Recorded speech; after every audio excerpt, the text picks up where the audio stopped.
Morning guys, and welcome to this month's, which is September's, Percussion Revolver class. And today we're going to talk about how to slick up an action. Now, in an earlier video, if you go back and look at my standard Percussion Revolver series playlist, I'm going to show you how to break down both Remington and Colt revolvers, and I always talk about when you get one new of going through and deburring them. This will be an addendum adding on to that, because if you have not done that, I recommend you go see that first, where we're going to take one and detail strip it, and then I'm going to talk about places on it to get rid of burrs, things like that, because in the manufacturing process it's common for there to be just a small burr here or there, a little piece of metal that's left that's sharp, that's digging or dragging. But you've eliminated those, and now you want to go one step further, or you want to do this all at one time. Okay. So we're going to completely detail strip the gun down to our basic components, and we're going to look at what parts of those components affect the smoothness of the action. Now, this is a rotating body, real simple. The pulling back of the hammer causes the hand to engage the back of the cylinder and the ratchet notches. It pushes it and rotates it. It rotates on the base pin into position where the bolt pops up and catches it. Pulling the trigger moves the sear, which is on the top of the trigger, out of the way and releases the hammer, which the spring then drives forward, and we have firing, ignition. Okay? Real simple. Well, those moving parts are moving on a bearing point or are moving upon a pin. We're going to talk about how each of these works. So let's start with the frame. Now, this is a taken apart frame. The two friction points on the frame, three friction points I should say, is one, the slot on the inside in there where the bolt comes in and out. This is quite often burred, and as that bolt moves up and down, if it's dragging on this sharp edge over here, it causes it to be sticky. Now it's just a teeter-totter, and it's got a spring doing it, but that can cause all kinds of other problems. So we want to eliminate. We've deburred. Okay. Now the tools that you're going to need, I recommend something like one of the hobby places or Harbor Freight or something like that, and they sell these little bitty sets of very small needle files, and that's the term you're looking for, needle file. Okay. Also, sometimes in knife sharpening you can get this, which are flat diamond hones. Okay, we will talk about hones here in a minute. But for the most part right now, we're going to talk about these little bitty files. Okay? These files are small enough to come from the bottom and go into that hole. And what you want to do is go all the way around all sides, and you want to bevel the edge. We're not trying to really round it off, just take off any sharp edge so that the bolt goes up and down nice and smooth. Okay? Next, now we get to the parts that's going to actually be in the rotating part of this. The base pin right here. The base pin on a Colt has a series of grease notches right there. These can be a little sharp at times. So what I like to do is to take this and hook this into a vise. Now, a small hand vise or some sort of small vise is really handy for doing this stuff, because I want to put the frame in there and hold it in a stationary position. Okay. I am then going to take sandpaper, and I'm going to wrap the sandpaper around this and saw it back and forth, you know, to polish the edge. Now, I'm not trying to reduce this diameter. Don't overdo it. What size sandpaper? I like to use like 300 or 400, somewhere in that range. You can often go to an automotive's store that sells car parts. you know, like AutoZone, O'Reilly's, whatever.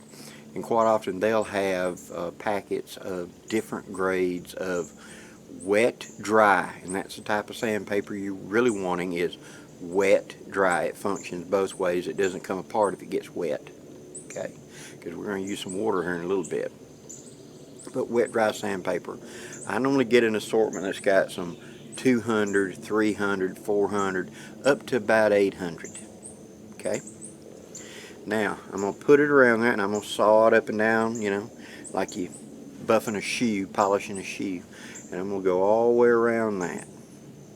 Now I'm going to go to the next high sandpaper, next high sandpaper.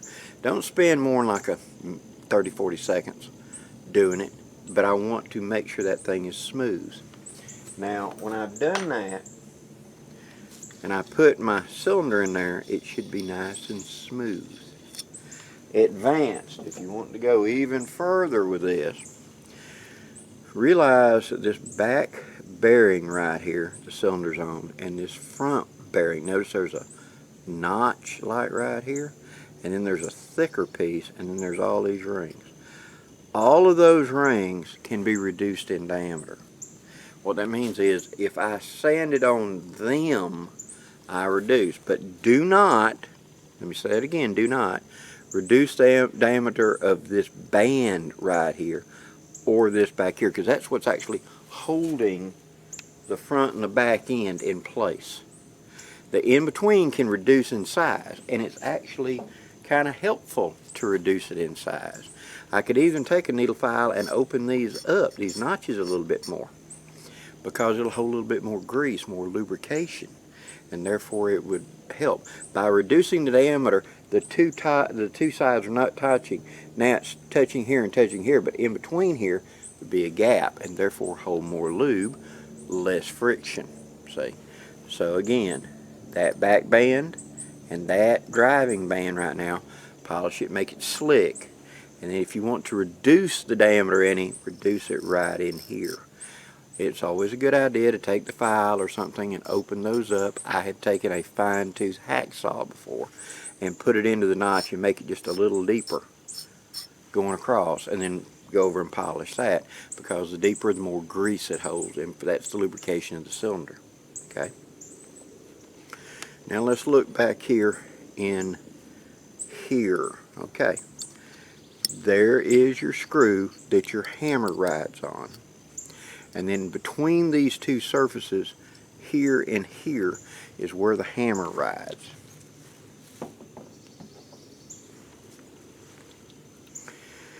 On this surface right here, now these are a fit together where these are two parallels, and then between it is a hammer. The hammer then does this between them. So,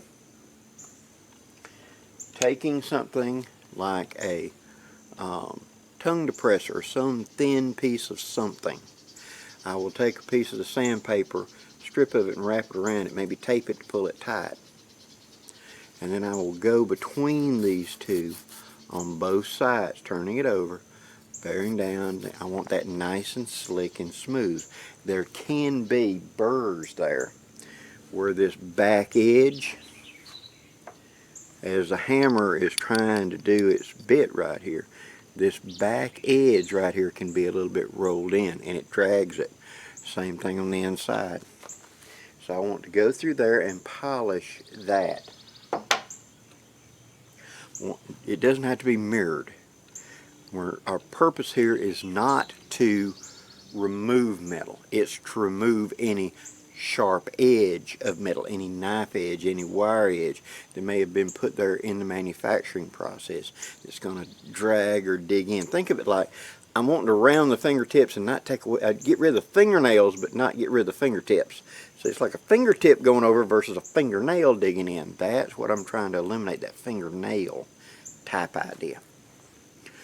And so I'm going to do that on both sides. Also, up here where it comes up into the frame and the window from the front right here, I'm going to take it and I'm going to do this. If it don't look too terrible bad, just round it over. Another source that's real handy is ladies' fingernail files. They're cheap, they're thin, they're flexible. get some of them, and they are actually just emery cloth, sandpaper is what they are. So I want to go up in there and I want to make that entire slot smooth, no burrs, so that my hammer functions smoothly in there. Okay? Next, take it out right quick. I want that to come up. It should actually have a little bit of clearance between the two halves. That means when I put them in there and I look, I should have just a little bit of daylight on either side of it. Okay? Next, I want to make sure that when I do this, I don't feel any drag, snags, or anything. Once you've got that slot smoothed out, we'll get to the hammer in a minute. Now we come to the bones of this operation. In here at the hand slot, right up in there, that is normally the worst place, and usually is 90% of the roughness of an action, because how hard it is to make it. And if you look from the bottom, you'll see a square notch right there. That's where they mill in this way, and that becomes the tip of that right in there. Now you see how that's a little bitty file fits all the way in there? I want to just sit there and do that and make sure I get out any burrs come from the front. The top of that slot's important. So one of these round, small round files right there, put it in there, twist it, pull to me. Twist it, pull to me. Fingernail file, go down in there and see if you can smooth it out. That's the biggie. So, a recount on the frame. We want to slick up. We want to reduce a little, open these up a little bit, get a little bit more lubrication in there. While you're at it, go ahead and do the slot for the wedge. Just break the wire edge on either side. Take it, don't try to really open it up, but just the edge of it is really sharp.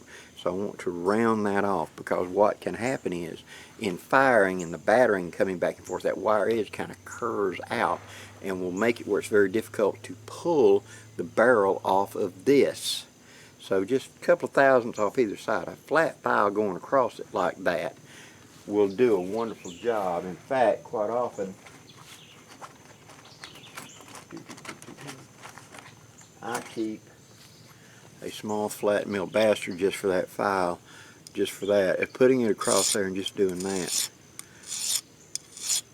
And then you'll notice this is actually slightly smaller between, and these 2 points are high. I want to kind of just make sure, and this one's got a burr. There ain't no burr, you can hear it. Yeah, there was a good burr on that one. And you want to just take it off of there, because that, upon firing quite a bit, wants to sometimes batter and come out, and it digs into the barrel. It makes it hard to put the barrel on and off.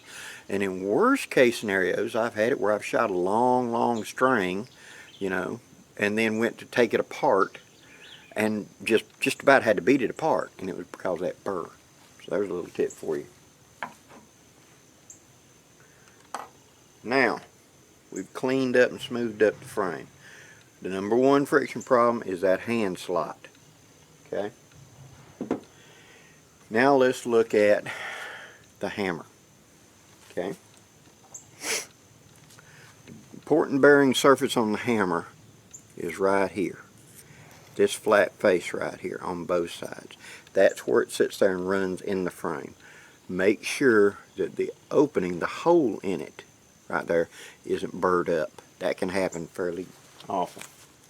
Next, take the screw that the hammer rides on, and notice it has a wide shaft. That shaft is so that the hammer hangs on it. They should be polished. So take some of your fine sandpaper and run it around it. It should be just like that, loose and smooth. I have seen them where I pushed them in there and I could do like that and it'd stay in the air. That's a lot of friction. We want no friction there. So if you can't hang it on the screw like that and it just do like that, it's a little too tight. And all we want to do is just polish that shaft a little bit. Okay? Put that screw back up before I lose it. Now, in the deburring, we talk about defanging this to cut down on cap jams. To just retouch that, those two teeth on either side of that slot. That slot is what's for the safety pin, and the idea in Colt was it would hit, the cap would split. That was a weakness to split the cap so the cap would fall off. Well, those 2 points right there need to be nice and rounded and smooth to keep it from gripping and pulling the cap off to do cap jams. So that's something you deburr, but that's in the standard video that we talk about. Next, this opening right there, that's where the hand goes. You should do the same thing like I just did. I should be able to put the hand in there, stick it in there and put it up here and let go, and it fall immediately. If it's too slow, I want to take the shaft, the round part, and polish it on the hand. Don't try to polish that hole. Polish that so that when I put it up there, it's like the hand, it's like the hammer. When I put it up there and let go, it should just fall. It's sitting in the slot, but it's not bound up in that slot. Because remember, upon firing, there's going to be a lot of gas and stuff and soot come down this slot around this part of the hammer. And that fouling can bind things up, where it starts out fine as long as it's cleaned and oiled, but after 5 or 10 shots, it starts binding up. Well, that's usually it's too tight a tolerance. You need to sand it just a little bit. Sanding will leave, you ain't got to get it mirror polished smooth, and plus sanding those fine scratches of say 400-600 grit sandpaper, even better 800 grit, give a place for oil and stuff like that to stay, to keep the two surfaces kind of slick to each other. Okay. Now, on the frame, in here where the hand would go, but there's a circular race area right there. So that circular area, inside of that, look down in there and make sure that's smooth. Now, that's hard to get in there and smooth out, but just look in there and make sure it's not super rough. Okay. Now, what that is where the cylinder rides. Okay. On the back of the cylinder, you have the ratchet teeth right here. Now, understand that only the bottom of that notch really matters. Okay, now let me clarify that. Here's that notch. The hand comes up like this, it hits it and it guides in to this bottom, and then it pushes the cylinder over. Again, the hand comes up, hits that, goes till it hits the bottom, and it pushes it. Pushes it here. We're going to deal with the hand in a minute. This back edge is kind of sharp. It's not necessary to be sharp, but I don't want to reduce it a great deal, because that also sets the space back. Since the bolt fits in those notches and is rounded front and back, the cylinder can do that. So it's what comes back and contacts the frame, and then your barrel comes on right here, right? But that's the bearing on the back end. So those teeth on the top of the ratchet right there should be kind of smooth, kind of rounded off. Notice how that curve goes in. The bottom of that curve is what's the important part. The top of it, that little point right there, we want rounded off. Now, the best way to do that is to take a flat something with a piece of sandpaper on it, put it up there, and just do this. Turn the cylinder as you do it and go over it nice and flat. Don't tip it. Keep it flat and just slide it back and forth and keep turning the cylinder. Turn, turn, and do like that. Now what that's going to do, it's going to improve down in there. Now this is beyond what we're talking about here, but in building race guns or building guns that were for competition, we would polish all of these things to almost a mirror. And down in that slot, this was the longest part, I would take an old cylinder that was no good, okay, and I would put polishing compound down in that groove and put that in there and sit there and spin that. Take it out, wipe out, put in more, and spin that until I polished inside of that race were this. That's how you get them cylinders that when you go and it's like on a ball bearing. It just keeps spinning. That back, reducing that friction, reducing the friction in the shaft, polishing those 2 points right there. That's what makes that cylinder do that. And it just spins like it's going to spin forever. That's why. Okay, so like I said, take off that. On the front of the cylinder, right here where it goes in, make sure there's no burr there. Take your fingertip and stick in there and turn it. Now, a small wooden dowel wrapped with, I would say, about 600 grit sandpaper that would fit in there, and just turn it right there on the front edge. Don't bevel it because then flash goes in there. But we're just going to make sure there's no wire edge right there, again, for that bearing surface. Okay? Now, we come to the most, probably the biggest,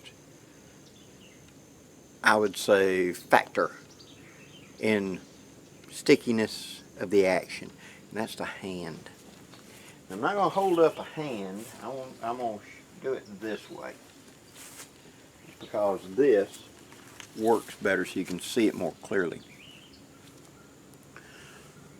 The top of the hand up here, this point is the important part.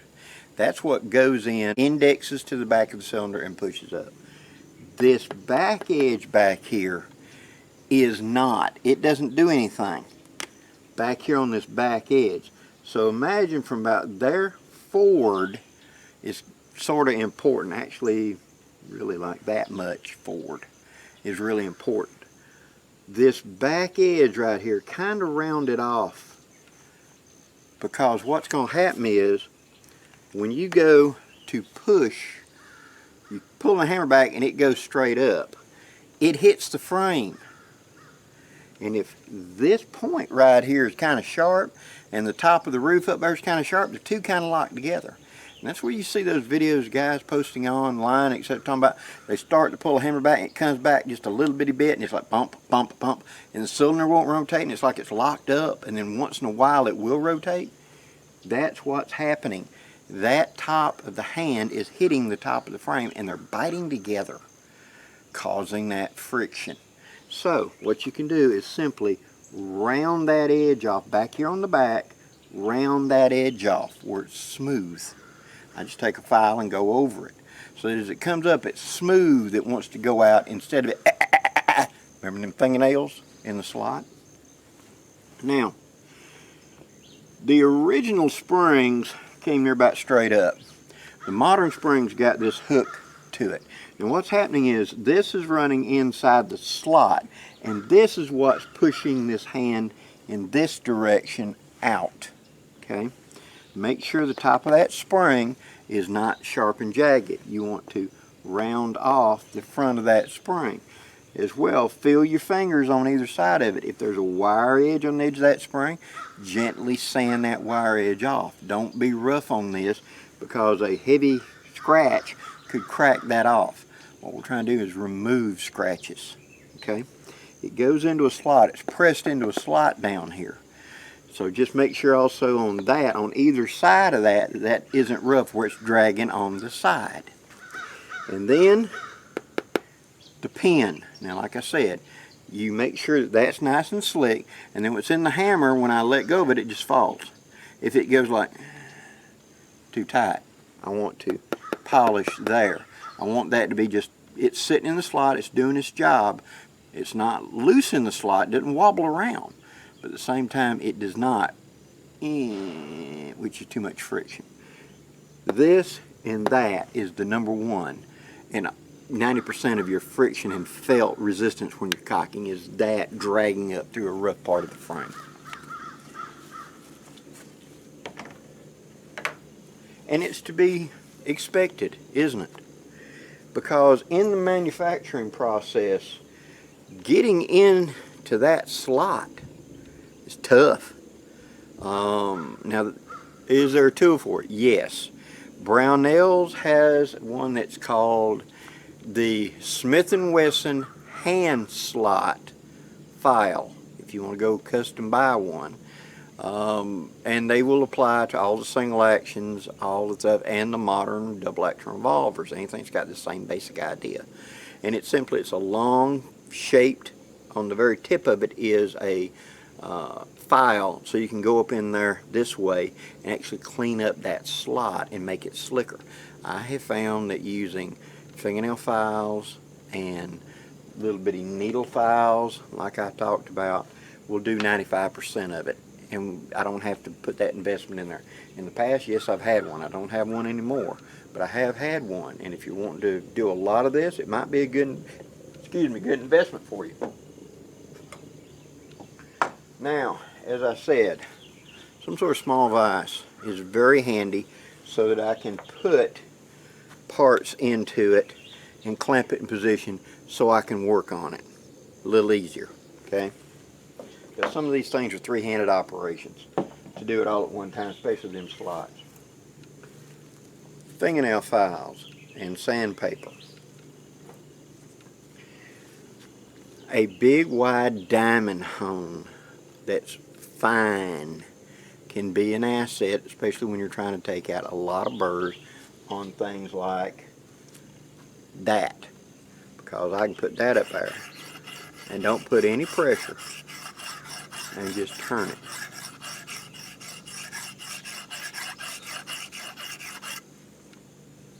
And that'll get rid of those burrs nice and quick and make it smooth running around.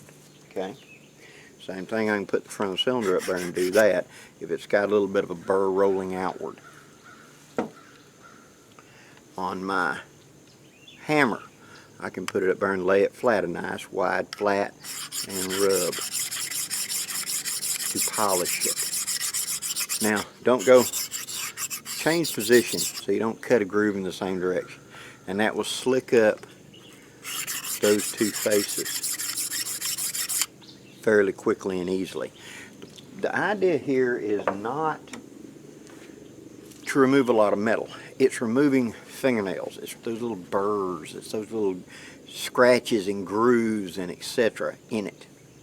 Because in the operation, when the hammer comes back and you're pulling it, on the back of the hammer there's that little roller. Make sure it rolls. Take your finger and it should roll. I have had these that it did not. And it's a pain in the butt if it don't, because what you got to do is tap that pin out right there and open that slot up and then put the pin back. Yeah, it's a pain in the butt. I'm going to tell you straight up, that's more of really a gunsmith job. It can be done, but usually these will turn. So I want to make sure there's a drop of oil on that every time I take this apart so that turns, because that is what's riding on the mainspring. Okay? If that's not giving me any tension and my pivot bolt going through is not giving me any resistance, and the two sides are not giving me any resistance, and the hole there for the hand is not giving me any resistance, and the hand going up and down the slot is not giving me any resistance, and the back of the cylinder is not digging into the frame, nor is the top of the hand giving me any resistance grabbing hold of this and rotating it, and the center base pin is not giving me any resistance, I have a very slick action. Then that's when everything just, it makes the pulling force of cocking it feel much less than it is. I have polished one up and I've had people cock my gun and go, well, man, that mainspring's too weak. And yet you put a gauge on it and you find out it's full power. But you're not feeling the resistance, see? It all just rolls like it's on ball bearing. Again, I go to cock it, and since it rotates, and I've done that base pin that way, and my cylinder's not binding up to anything, it just rotates.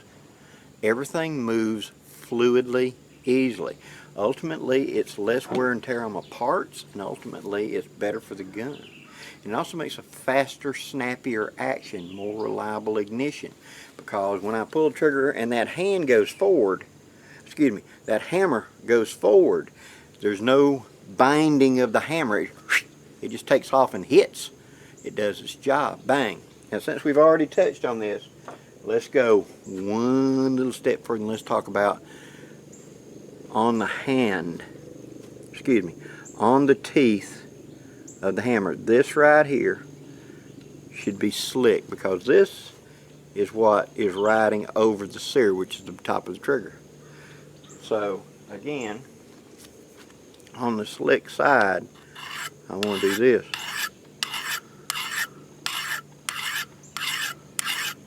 And I want to make sure that that is nice and flat and smooth and polished. There's no burr there.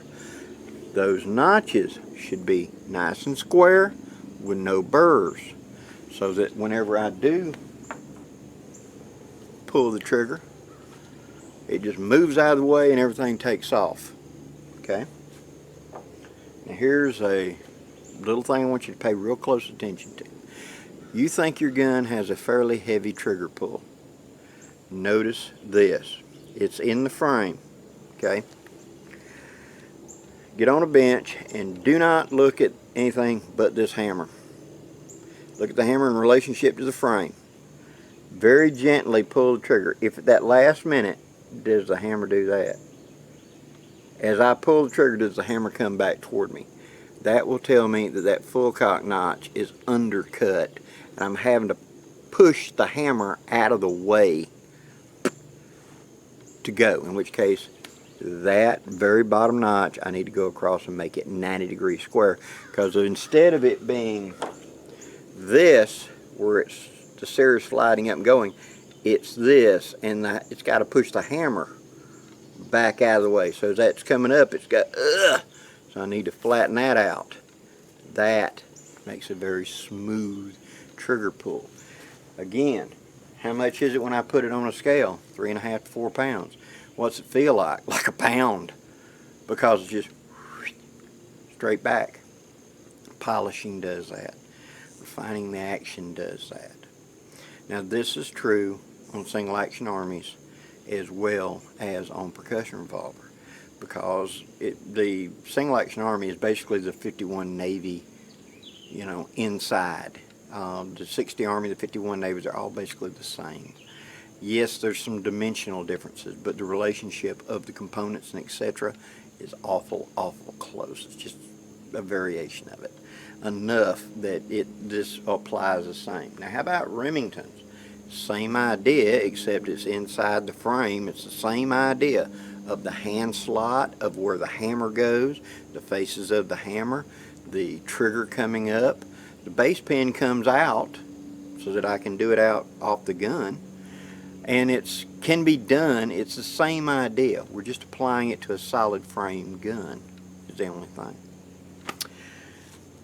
Well guys, that's the basic idea of how to polish up and slick up the action to reduce friction and to make it smoother, make it seem lighter, more consistent shot to shot. If my hammer is not dragging, I get more reliable ignition, especially as I fire and the fouling starts to build up. There's less things for that fouling to cause me trouble. So if there ain't no burr there for it to grab a hold of, that ridge, that sharp edge, that fingernail, so to speak, that slows it down even more by adding in the grit of the fouling, I have a much smoother action. Hope you've enjoyed this, guys. Please leave some questions or comments down there if you've got any. And as always, I'm always here and happy to answer your questions as best as I can. Till next time, guys, I'm Blackie, wishing you safe journeys. Have a great day, guys.